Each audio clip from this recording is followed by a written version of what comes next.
Well, welcome to the Redmen TV. Huge game at the weekend. Is it the biggest game of our season? Nah, it's not. It's Chelsea away at Stamford Bridge, and I am joined by Louis Beneventi. Louis, it's been too long, mate. How have you been doing? It has been. It has been. It's good to see you, man. I'm doing okay. I'm doing okay. I'm kind of ignoring the football, but just life in general, it's all good. So what's happened with Chelsea this season, mate? What's gone on? Come on. Look. I think there's been a lot of issues, and it's kind of all come to a head and developed to cause what has been a pretty rubbish season. I think it's a case of if you're going to start, you go transfers, and that just simply didn't work. We didn't get the players we needed in the summer, and we let go of quite pivotal players. Obviously, Diego Costa's the obvious one, but Nemanja Matic, for example, he was a player where you wouldn't notice what he was doing, and then now he's gone to Manchester United, and if you're not watching him every week, you kind of see how important he is.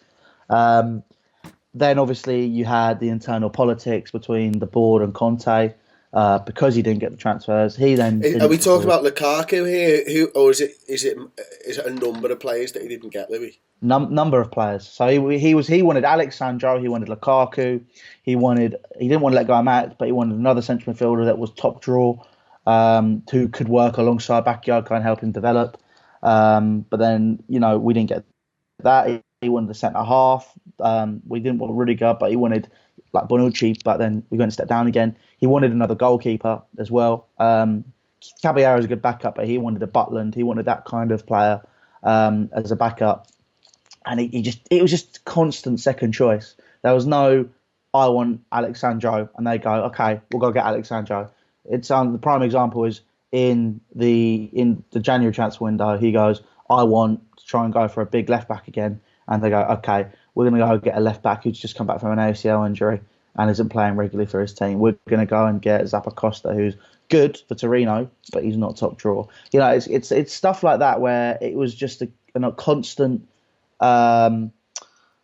Constantly getting it wrong in terms of transfers, really, and it was just the beginning of what would cause problems this season. It's not the solitary problem.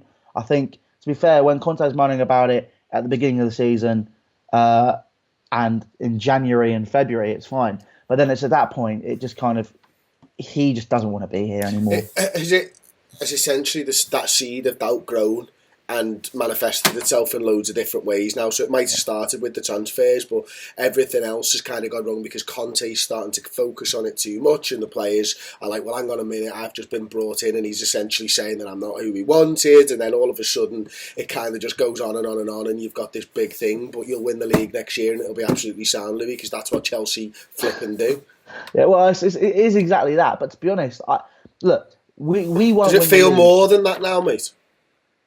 It does feel more than that. It doesn't feel like me and Lewis were having this conversation the other day, and it's a case of we don't say this lightly, and we don't say stuff like this lightly anyway, and people should know that.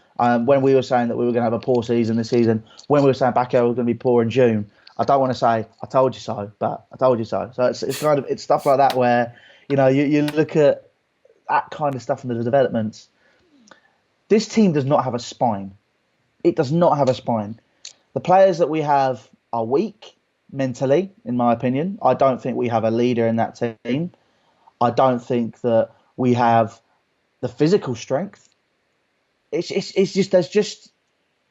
is prima donnas, and it is so annoying to watch. Alvaro Morata, look, when we first signed him, obviously there was a lot of hype around him, and whenever I watched him, when he was at Juventus, when he was at Real Madrid, wherever he was, he seemed to do well. He played well. He worked hard, and you appreciated that. But as soon as he's come here, he falls over all the time. And I mean, people say a player with two left feet. Even a player with two left feet can score with his feet. He doesn't just score with his head. He's a one-trick pony. He can't deal with the pressure, clearly. And I mean, look, he has the capability to be a good player. He needs time, but unfortunately in the Premier League, you don't have time. You have to hit the ground running. And if you're coming in to be a number one striker, which is what he said he wanted to do, he needs to prove his worth. And to be honest, he didn't do that, which is why he brought in Giroud. And Giroud's been superb for us since he's arrived. But it's a case of this team needs players that understand the club, which we don't have, which is why I think there should be an injection of youth into this team. And realistically, there just needs to be an overall redevelopment of the team. This is like another 2-3 year project again. And look, I'd be happy to not win anything for 2 or 3 years if I know that project's going on, if you can physically see it, if Loftus-Cheek came into the side and got to understand the players and play better. Are you still talking about Loftus-Cheek not getting opportunities? That's 2 managers now, Louis, who hasn't given him an opportunity. Surely he's just not good enough. I think, look, if he's going on loan to a Premier League team, I think that's a sign of development. If we sell him in the summer, I mean, that's it. Conte wanted to keep hold of Chalobah. Conte wanted to inject these youth players, but Chalobah was kind of the only one that really fit his system. And I think it's that which was a big issue as well. I think it was we don't have a manager who has loads of plan Bs. Last season, look, he went 4-4-1-1 or 4-1-4-1, sorry, and then it didn't work. We lost against Arsenal. Then he went to the board. Right, I'm going to do it my way. Did it his way. Worked really well. Fantastic coach. But that's it. That's his plan. You know, next season or this season, everyone's gone, right, what's your plan B now? And it's a case of he's gone 3-5-2, maybe 4 at the back every so often. It's like he doesn't have that great plan. And look, the team that we have, look, Alonso, Moses, fantastic full wing backs. Everyone saw that last season. However, Conte's got what he can out of them. I think he's coached them, and they're not. That's it now, really. I must admit, I think Alonso's a great player, but having watched Moses at Liverpool, I was shocked at the level that he was performing at last season, and by all accounts he's had as good a year this year. Maybe not quite as on it as last year, but then the whole team's not been like that. What's the team that we're going to likely face on Sunday? That's the thing, because it's so up and down all the time. I genuinely couldn't tell you. I think are we going to see Hazard in the 9? Are we going to see Giroud starting? Well, I mean, I'll go with it and say he'll probably try and overload the midfield because it's a big team, and look, you guys, European final you're not to be underestimated. Congratulations on that, by the way. But I mean, I'd probably say Courtois in goal, Rudiger, Aspilicueta, Cahill will be about 3. He'll go Alonso and Moses, I reckon, and be like Bakayoko, Kante and Fabregas in midfield. And then what am I talking about? No, what am I talking about? That's wrong, sorry. It'll probably be like Bakayoko and Kante, or Kante and Fabregas. There'll be Hazard in the 10, with Giroud and Morata up front, maybe. Oh, right. He's going to go all in. You know what? That sounds like a really good thing to do against Liverpool. I mean, you've got Giroud, who's always given us troubles at Arsenal anyway. You've got Morata, who's great at scoring with his head, going up against Lovren and Van Dijk. That's kind of, I wouldn't say that we're as weak defensively as people say we are, but we've not had 2 big men up top against us very often this season. We tend to do poorly against one big man. You saw it against Lukaku, Lovren losing that battle against Manchester United. We've seen it against Crystal Palace. We lost the battles against Christian Benteke. To go up against 2 big men, that's difficult for Liverpool, because the question marks are always going to be asked of Lovren, because he does have those little mistakes in him and stuff. So it actually doesn't sound like a bad side to go against Liverpool. The one issue would be for me, why are they playing 3 at the back against our 3 lads up front? This is it. I'm sat there. I just look at this game realistically. Look, I'm a pessimist. I'm a realist. We will lose. I'm just that set on it. Look, Mohamed Salah. I mean, even when we played you guys in November, he was all right. He did a job. He was playing well, but no one had really seen it coming. Now you've seen him develop even more. There was a stage he was at where he was playing fantastic, but then he's broken that barrier. Look, that's the player I'm most worried about. Mane's not to be underestimated as well, and Roberto Firmino, in my opinion, is probably the most underrated striker in the Premier League. He links it all up. He brings everyone together. And look, we have great centre halves. I think Rudiger, he's only just come to the Premier League. He's playing okay, but he's going to go forward next season. He's going to go on leaps and bounds. That's my opinion. I think he has the capability to do that. Aspilicueta, best defender in the world, in my opinion, and the statistics to back that up. So then if anyone in the comments wants to say anything about that, they can look it up first. He's won more duels than Sergio Ramos. He's better on the ball. He's made he's made more tackles. He's been better in key situations. Cahill is Cahill. I was going to say, here he's coming to it. He's just told me he's got 3 boss defenders and he's left Cahill to last. But Cahill, to be fair, when he was poor at the beginning of the season, it's almost like he's had a kick up the backside for the past few games, like the past month or so. And you can't pick him apart, really, for the past month. But at some point, like, for example, I think this will be the game. You know who he is? He's your Dejan Lovren. That's what Dejan Lovren is to us. Dejan Lovren is a gladiator when you need him to be a gladiator for 10 games. And then all of a sudden, he'll boot the ball into James Milner's face in a clearance. And there'll be an Oggy scored off the back of it. Because that's what he does. And as many times as you wipe the friggin' slate clean, he starts playing brilliant and you go, all right, I trust this lad again. He'll do something idiotic.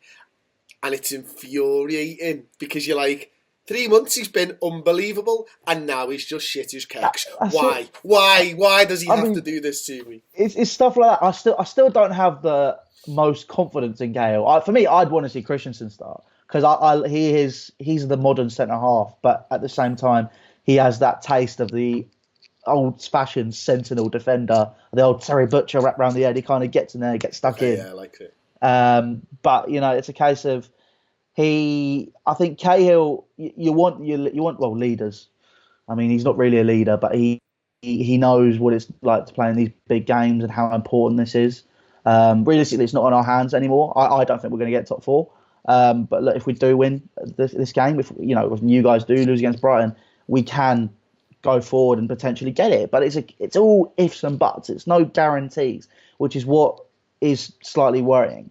I think Cahill is the kind of guy where he does get his head amongst the boots, but he's got the turning circle of a tank. Like, he just can't really get around quickly, which is why he's in the middle. But still, going up against probably, in my opinion, right now, the most capable front three in the world, you will take your chances. That's the thing. And we got a decent team, but their heart's not in it, and that's how it feels to me anyway. And it's hard basically carrying on to pay money every week. Just go, yeah, all right, I'll go watch this again. And then we sometimes win, we go forward, we're playing really well. And then other times it's just a bit shaky and a bit tedious. And it's just not the most beautiful football, the most mentally compelling football. And is he going to be there next year, Louis? Conte, is he going to be there next year? No chance. Question is, who will it be? He doesn't want to be there, does he? No, he doesn't. And I think, look, for me, the thing that annoys me about Conte, look, he's a fantastic manager. He's shown that. He's got the capability to lead teams if he has the backing. I understand he hasn't the backing, but it's like a kid throwing his toys out the pram. It was like Guardiola was last year, where everything that went wrong just wouldn't have it. It was none of it was his fault. He makes substitutions too late. We nearly drew with Swansea at their place. They were on the front foot. If that game lasted 10 more minutes, they would have won that.